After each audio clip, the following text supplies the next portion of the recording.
محترم سامعین کرام، حضرت ابراہیم علیہ الصلوۃ والسلام ایک راستے میں جا رہے ہیں، ایک گھر کے قریب سے گزرے تو کھڑکی سے ایک خاتون نے ابراہیم علیہ الصلوۃ والسلام کو آواز دی، اے ابراہیم۔ سیدنا ابراہیم علیہ الصلوۃ والسلام رک گئے اور فرمایا، اے خاتون کیا کہنا ہے؟ وہ خاتون کہتی ہے، اے ابراہیم علیہ الصلوۃ والسلام، تیرا چچا آزر کتھے ہے؟ تیرا چچا آزر کہاں ہے؟ تو ابراہیم علیہ الصلوۃ والسلام نے فرمایا، میرے چاچے سے کیا کام ہے؟ تو کہتی ہے، میں نے نیا معبود خریدنا ہے۔ ابراہیم علیہ الصلوۃ والسلام فرماتے، مجھ سے خرید لو۔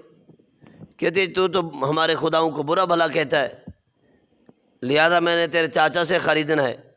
ابراہیم علیہ الصلوۃ والسلام نے فرمایا، اچھا یہ بتاؤ، جو پہلا تمہارے پاس خدا تھا وہ کہاں گیا؟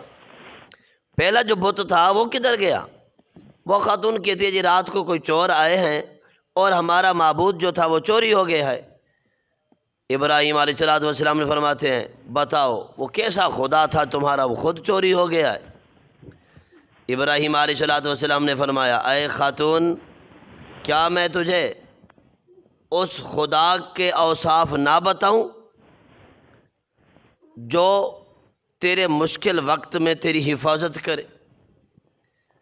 فرمایا، اے خاتون، کیا تجھے میں اس خدا کی معرفت نہ کراؤں جو ساری کائنات کا خالق اور مالک ہے، جس نے ساری کائنات کو بنایا، ساری کائنات کا جو نظام چلانے والا ہے؟ کیا اس خدا کے بارے میں نہ بتاؤں؟ کیا میں تجھے اس خدا کے بارے میں نہ بتاؤں جو مشکل وقت میں تیری مشکل کو دور کرے، جب تو پریشان ہو تو تیری پریشانی کو دور کرے، جب تو بیمار پڑے تو تیری بیماری کو دور کرے، جب تو تنگ دست ہو جائے تیری تنگ دستی کو دور کرے، تجھے خوشحال کرے، تجھے رزق عطا کرے، جب تو روٹی بنانے لگے تیرے تندور کو گرم کر دے، تیرے گھر کی حفاظت کرے، تجھے سیدھا راستہ دکھائے۔ اس خاتون نے کہا، اتنے اوصاف کس خدا کی بات کر رہا ہے؟ لگتا ہے تم نمرود کی بات کر رہا ہے۔ ابراہیم علیہ الصلوۃ والسلام نے فرمایا، میں نمرود کی بات نہیں کر رہا، میں اس خدا کی بات کر رہا ہوں جو میرا بھی خدا ہے، تیرا بھی خدا ہے، جو نمرود کا بھی خدا ہے، جس نے ساری کائنات کو بنایا ہے، جس نے ساری کائنات کو سجایا ہے۔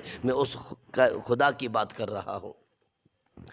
اب ابراہیم علیہ الصلوۃ والسلام نے اس ضعیفہ کو، اس بڑھیا کو، اس خاتون کو سمجھایا تو اللہ تو ایک ہے، وحدہ لا شریک ہے، بے مثل بے مثال ہے، اس کا کوئی شریک نہیں، وہی ساری کائنات کا خالق اور مالک ہے، وہی ساری کائنات کا نظام چلانے والا ہے، وہی ہر مسلمان کی، وہی ہر بندے کی مشکل کو، پریشانی کو دور کرتا ہے۔ تو محترم سامعین کرام، اب وہ خاتون جو ہے وہ کہنے لگی، اے ابراہیم علیہ الصلوۃ والسلام، تو اتنے بڑے خدا کی بات کر رہا ہے، وہ سبحان ذات ہے، وہ تو بڑی کریم ذات ہے، اتنی بڑی عظیم ذات کے لیے بہت بڑے تحفے کا مجھے اہتمام کرنا پڑے گا، حالانکہ میں تو ایک غریب خاتون ہوں، میرے پاس اتنا اخراجات نہیں ہیں، میرے پاس اتنے وسائل نہیں ہیں، میرے پاس اتنی مال و دولت نہیں ہے کہ میں اتنے بڑے عظیم رب کے لیے کچھ تحفے کا اہتمام کر سکوں۔ ابراہیم علیہ الصلوۃ والسلام نے فرمایا، اے بڑھیا خاتون، میرا رب تیرے تحفے تحائف سے پاک ہے، وہ تو بے نیاز رب ہے، وہ کسی کا محتاج نہیں ہے، میرا رب تو عطا کرتا ہے،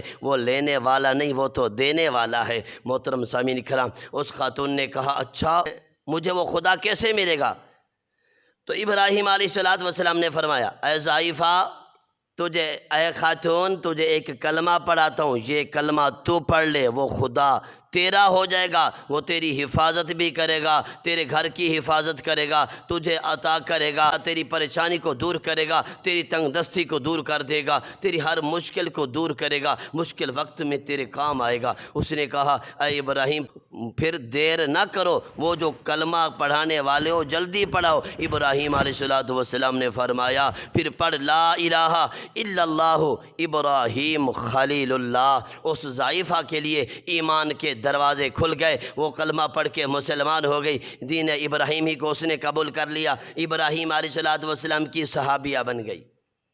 تو محترم سامعین کرام، آج بھی کچھ عقل کے اندھے ایسے موجود ہیں، مٹی کی مورتیاں بنا کے سامنے رکھ کے ماتھے رگڑ رہے ہیں، بھلا یہ بت کیا دے سکتے ہیں، جہاں رکھے وہیں پہ پڑے رہتے ہیں، ان کو اتنی سوچ نہیں آتی، عقل نہیں آتی ہے، یہ شعور نہیں آتا کہ یہ مجھے بھلا کیا دے سکتے ہیں، جن کو ہم خود بنا رہے ہیں، خود بنا کے سامنے رکھ کے ان کو ٹکرے مارتے ہیں، ان کے آگے سر جھکاتے ہیں، یہ بھلا کیا دے سکتے ہیں، مٹی کی مورتیاں، یہ جو بے جان چیزیں ہیں، یہ جہاں رکھے وہاں پہ پڑی رہتی ہیں۔ تو محترم سامعین کرام، اللہ رب العزت بھی فرماتا ہے یہ بت تمہیں کچھ نہیں دے سکتے، یہ تو نہ سن سکتے ہیں، نہ دیکھ سکتے ہیں، نہ بول سکتے ہیں، جہاں ان کو رکھیں گے پڑے رہیں گے، یہ تو تمہارے کچھ بھی کام نہیں آ سکتے ہیں۔ آج بھی جو بتوں کے آگے ماتھے رگڑتے ہیں، اللہ پاک ان کو بھی ایمان کی دولت سے مالا مال فرمائے، ان کو بھی اللہ ہدایت عطا فرمائے، صراط مستقیم پہ چلا دے۔ اللہ رب العزت ہمارا ایمان محفوظ فرمائے، اللہ پاک ہمارا خاتمہ ایمان پر فرمائے۔